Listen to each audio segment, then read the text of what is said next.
ଶୁଣିଲି ମୁଁ ଯେତେବେଳେ ନୂଆପଡାରେ ଥିଲି ଶୁଣିଲି କଲେକ୍ଟରଙ୍କ ସହିତ କଥା ହେଇଛି, ବରଗଡ଼ କଲେକ୍ଟରଙ୍କ ସହିତ ଏସପିଙ୍କ ସହିତ କଥା ହେଇଛି। ତାକୁ ବୁର୍ଲା ସିଫ୍ଟ ହଉଥିଲା ଯେତେବେଳେ ମୁଁ କଥା ହେଇଥିଲି। ବଟ୍ ଏଇ ଗୋଟେ ଅତି ଦୁଃଖଦ କଥା କି ନିଶ୍ଚୟକୁ ପୋଡିଦବା ପାଇଁ କାହିଁ ଏଭଳି ଚରମ ପଦକ୍ଷେପ ନିଆ ହଉଛି ବି ଆମ ମାନଙ୍କୁ ଚିନ୍ତାରେ ଆମେ ଅଛୁ। ବଟ୍ ଭଗବାନ କରନ୍ତୁ ଏଇ ତ 50-60% ବୋଲି ମତେ କଲେକ୍ଟର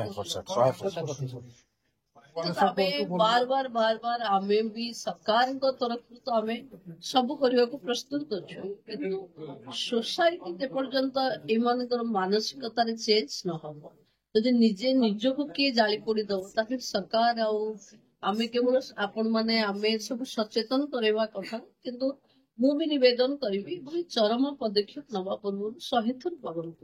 ତେଣୁ ଆମେ ଅଲରେଡି ଆୱାରନେସ କ୍ୟାମ୍ପ ଗୁଡାକ କରିବା ପାଇଁ କି ଅଙ୍ଗନବାଡିକୁ ନିର୍ଦ୍ଦେଶ ଦେଇଛୁ, ଗାଁ ଗହଳିରେ କାରଣ ମେଣ୍ଟାଲ ଡିପ୍ରେସନ ଏସବୁ କଥାରୁ କେମିତି ଝିଅମାନେ ଆଗକୁ ବାହାରନ୍ତୁ, ଆଗକୁ ବଢନ୍ତୁ।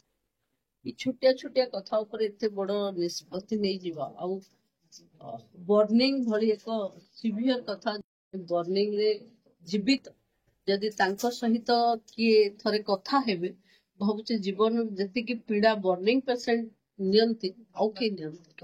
ସବୁଠି ଛୋଟ ପିଲାମାନେ 8ମ ଶ୍ରେଣୀରେ ପାଠ ପଢୁଛନ୍ତି। ଏଭଳି ନିଷ୍ପତ୍ତି ପୋଲିସ ତା କାମ କରୁଛି, ଡକ୍ଟରଙ୍କ ପାଖେ ପହଞ୍ଚିଛନ୍ତି, ଜିଲ୍ଲାପାଳ ଆଜି ସେଠି ବି ଅଛନ୍ତି, ସମସ୍ତେ ସରକାରଙ୍କ ତରଫରୁ ଯାହା ସହଯୋଗ କରିବା କଥା